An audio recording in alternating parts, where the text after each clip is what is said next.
அஸ்ஸலாமு அலைக்கும் வரஹ்மத்துல்லாஹி வபரகாத்துஹு.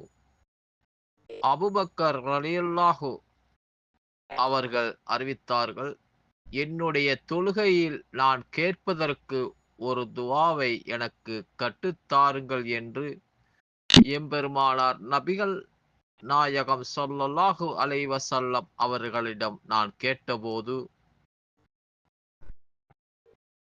இறைவா, எனக்கு நான் பெருமளவு அநீதி இழைத்துவிட்டே.